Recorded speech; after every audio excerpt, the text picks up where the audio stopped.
আসসালামু আলাইকুম ওয়া রাহমাতুল্লাহ।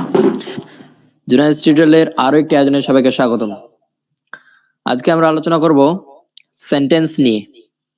সেন্টেন্স অর্থাৎ টপিক, এই যে আমি টপিকে লিখে রাখছি, টপিক হচ্ছে সেন্টেন্স। টপিকটা সেন্টেন্স। তো সেন্টেন্স মানে কি? সেন্টেন্স মানে হলো বাক্য। বাংলাতে বাক্য। বাংলা ব্যাকরণে যেটাকে বাক্য বলা হয়, ইংরেজি ব্যাকরণে বা ইংরেজি গ্রামারে সেটাকে বলা হয় সেন্টেন্স। তাহলে সেন্টেন্সের আজকে এটা হবে ইন্ট্রো ক্লাস। তার আগে আমরা জেনে আসি সেন্টেন্সের সংজ্ঞা। Sentence sentence is a sentence হচ্ছে একটি group, pairs and groups of word, অর্থাৎ যুগল শব্দ বা জোড়া শব্দ বা একাধিক শব্দের সমাহার দ্যাট গিভস, যা দেয়, that gives a meaningful expression, যা একটি অর্থপূর্ণ প্রকাশ করে বা অর্থপূর্ণ ভাব প্রকাশ করে। তাহলে সেন্টেন্স কি? আমরা সাধারণত যেটা জানি, কয়েকটি ওয়ার্ড বা শব্দ একত্রে পাশাপাশি বসে যদি বক্তার মনের ভাব সম্পূর্ণরূপে প্রকাশ পায় তবে তাকে সেন্টেন্স বলে। আবার আরেকবার বলি, কয়েকটি ওয়ার্ড, কয়েকটি ওয়ার্ড মানে কি? Group of word. কয়েকটি ওয়ার্ড মানে গ্রুপ অফ ওয়ার্ড। কয়েকটি ওয়ার্ড মানে হচ্ছে গ্রুপ অফ ওয়ার্ড। কয়েকটি ওয়ার্ড মানে গ্রুপ অফ ওয়ার্ড। কয়েকটি ওয়ার্ড বা শব্দ একত্রে পাশাপাশি বসে যখন বক্তার মনের ভাব সম্পূর্ণরূপে প্রকাশ পায় তখন তাকে বলা হয় sentence. Sentence is a pairs group of words that gives a meaningful expression. অর্থাৎ সেন্টেন্স হলো কিছু শব্দগুচ্ছ বা কিছু জোড়া শব্দ এর সমাহার, যার মাধ্যমে একটি সঠিক ভাব, একটি অর্থপূর্ণ ভাব প্রকাশ পায়। তাহলে খুব সহজে আমরা জেনে গেলাম সেন্টেন্সের সংজ্ঞা।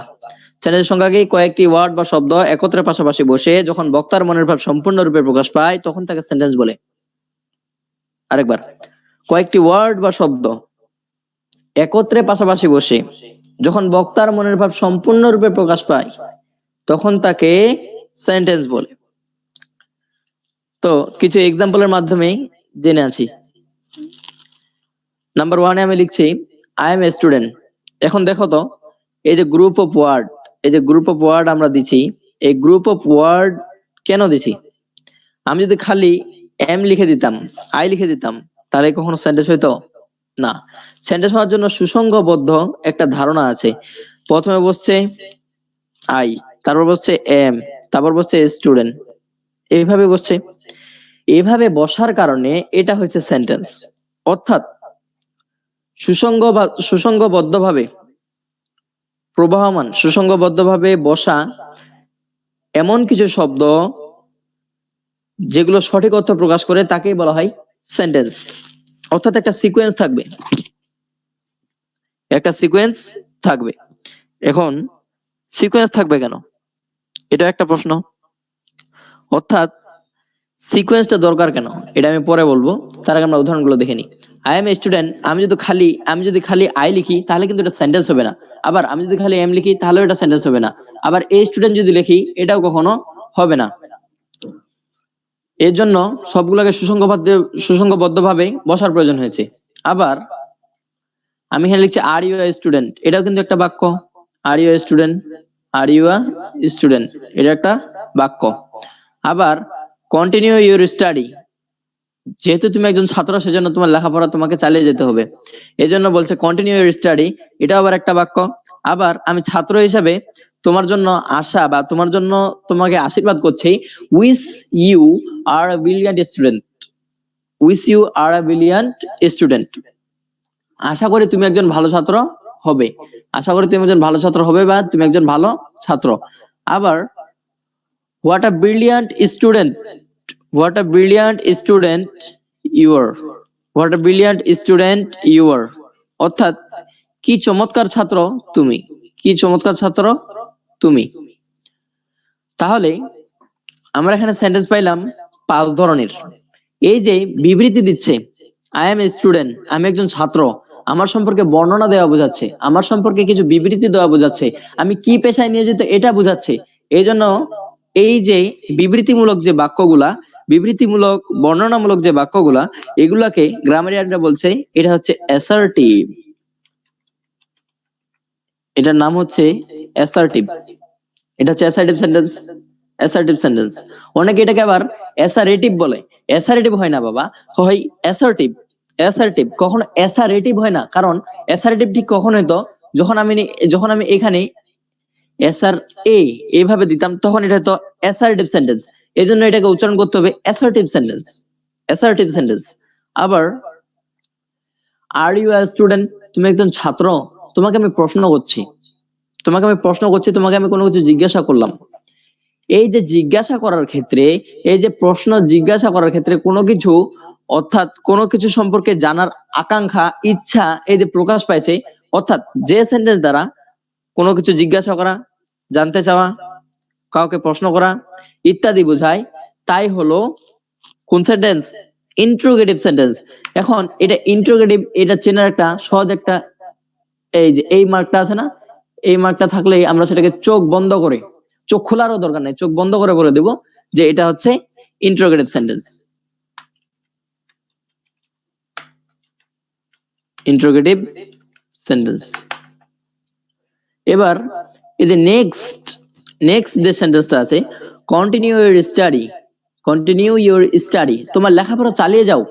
তোমাকে আমি উপদেশ দিচ্ছি, তোমাকে আমি মোটিভেটেড করছি যে তুমি তোমার যে লেখাপড়াটা আছে, একজন ছাত্র হিসেবে তুমি তোমার লেখাপড়া চালিয়ে যাও। এই যে চালানোর জন্য তোমাকে যে আমি উপদেশটা দিচ্ছি, এই যে মোটিভেশন দিচ্ছি, এই যে কিছু আদেশ দিচ্ছি, এটাই হচ্ছে ইম্পারেটিভ সেন্টেন্স। এটাকে বলা হয় ইম্পারেটিভ সেন্টেন্স।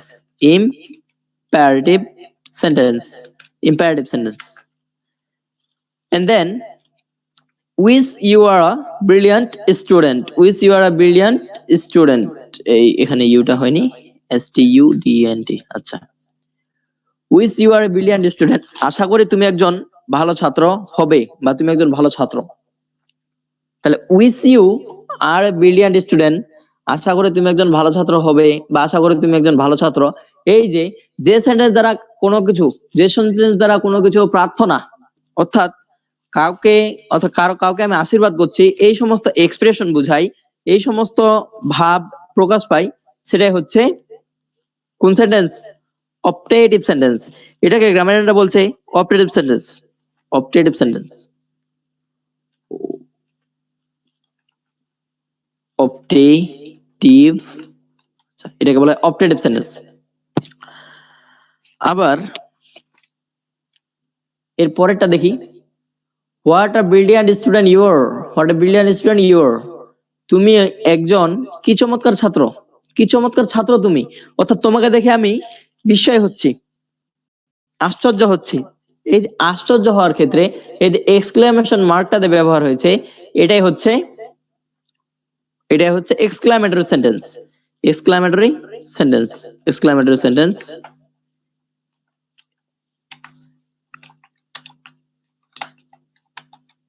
এটাকে বলা হয় এক্সক্লামেটরি সেন্টেন্স। এটাকে এক্সক্লামেটরি সেন্টেন্স বলে। Exclamatory sentence. এক্সক্লামেটরি সেন্টেন্স, অর্থাৎ যে সেন্টেন্স দ্বারা কোনো কিছু আকর্ষিত, অর্থাৎ যে সেন্টেন্স দ্বারা মনের আকর্ষিত আবেগ, বিস্ময়, আনন্দ, সুখ, দুঃখ, রস্য, বিষাদ ইত্যাদি প্রকাশ পায়, তাকে বলা হয় এক্সক্লামেটরি সেন্টেন্স। এই সেন্টেন্স শুরু হয় সাধারণত হাউ, হোয়াট, তারপরে এবং শেষ হয় এই যে এক্সক্লামেশন মার্ক, এই যে মার্কটা, এই মার্কটা দ্বারা শেষ হয়। তাহলে এখান থেকে আমরা জানলাম এই যে সেন্টেন্স, অর্থের উপর, আমরা কিন্তু প্রত্যেকটার অর্থের উপর বিবেচনা করছি। এই অর্থের উপর ভিত্তি করে সেন্টেন্স 5 প্রকার। প্রথমটার নাম অ্যাসার্টিভ, তারপরের নাম ইন্টারোগেটিভ, তারপরেরটার নাম ইম্পারেটিভ, তারপরের নাম অপটেটিভ, এন্ড দেন সবার লাস্ট যেটা আছে এটার নাম হচ্ছে এক্সক্লামেটরি। এক্সক্লামেটরি। এই জন্য আমি লিখছি there are 5 kinds of sentence. There are 5 kinds of sentence according to meaning. There are 5 kinds of sentence according to meaning. অর্থাৎ অর্থের উপর ভিত্তি করে সেন্টেন্স হলো 5 প্রকার। অ্যাকর্ডিং টু মিনিং মানে হলো অর্থের উপর ভিত্তি করে। এই যে অ্যাকর্ডিং টু মিনিং, এটা মানে হচ্ছে অর্থের উপর ভিত্তি করে। তো অর্থের উপর ভিত্তি করে সেন্টেন্স কত প্রকার, এটাকে আমি এক পেজে নিয়ে নিই।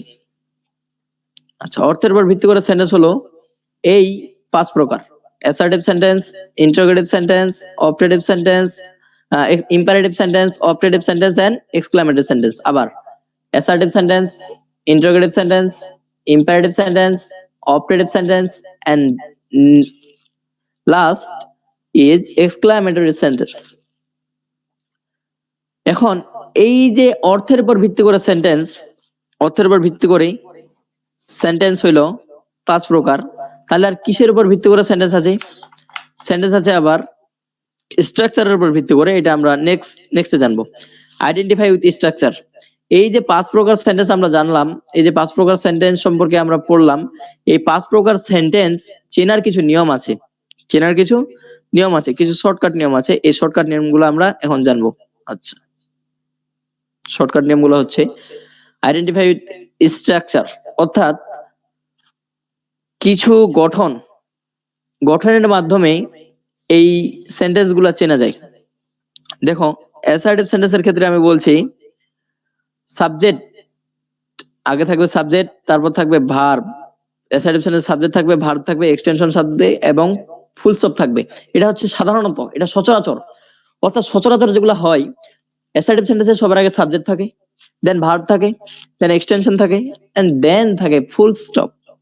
কি থাকে? Full stop. তাহলে অ্যাসার্টিভ সেন্টেন্সের আমরা উদাহরণ এখানে পাইছি। এই যে অ্যাসার্টিভ সেন্টেন্স, এটাকে আমি একটু হালকা করে খালি কপি, এন্ড দেন আমরা এখানে এটা বোঝার জন্য এখানে এটা পেস্ট করব। আচ্ছা, দেখো তো, ওহো একটু মিস্টেক। আচ্ছা, সাবজেক্ট আছে কিনা? এই যে সাবজেক্ট, এখানে সাবজেক্ট কে আই, তারপর আছে কি ভার্ব, এখানে ভার্ব কে এম, তারপর কি আছে এক্সটেনশন। এক্সটেনশন মানে বাকি অংশ, এই যে বাকি অংশ এটা হচ্ছে এক্সটেনশন, এন্ড দেন শেষে এই ফুল স্টপটা কিন্তু লাগবেই।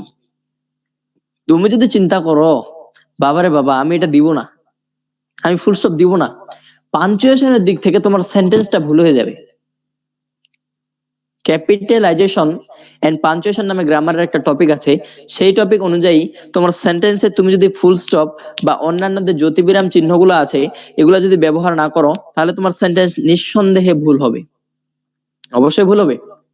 তাহলে আমাদের সঠিক সেন্টেন্সটা আইডেন্টিফাই করতে গেলে অবশ্যই ফুল স্টপ দিতে হবে, এটুকু একটু মনে রাখবা। আচ্ছা, ইন্টারোগেটিভ সেন্টেন্স কি বলছে? ইন্ড with question mark. Question mark কোনটা?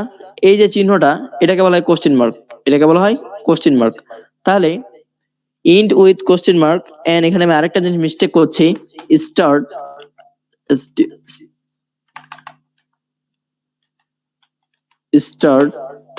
উইথ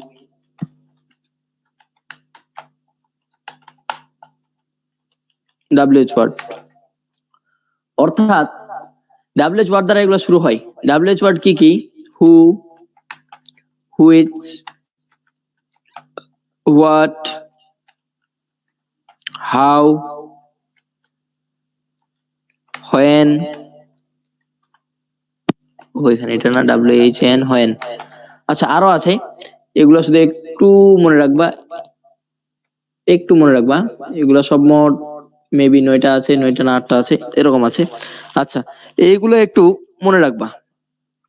আবার এই যে সেন্টেন্স, এই সেন্টেন্সটা আবার কখনো কখনো মেইন ভার্ব দ্বারাও শুরু হয়, এটা ভুল করছি। And main verb, MAIN, main verb. এখন মেইন ভার্ব আমি কেন বললাম? মেইন ভার্ব কেন বললাম?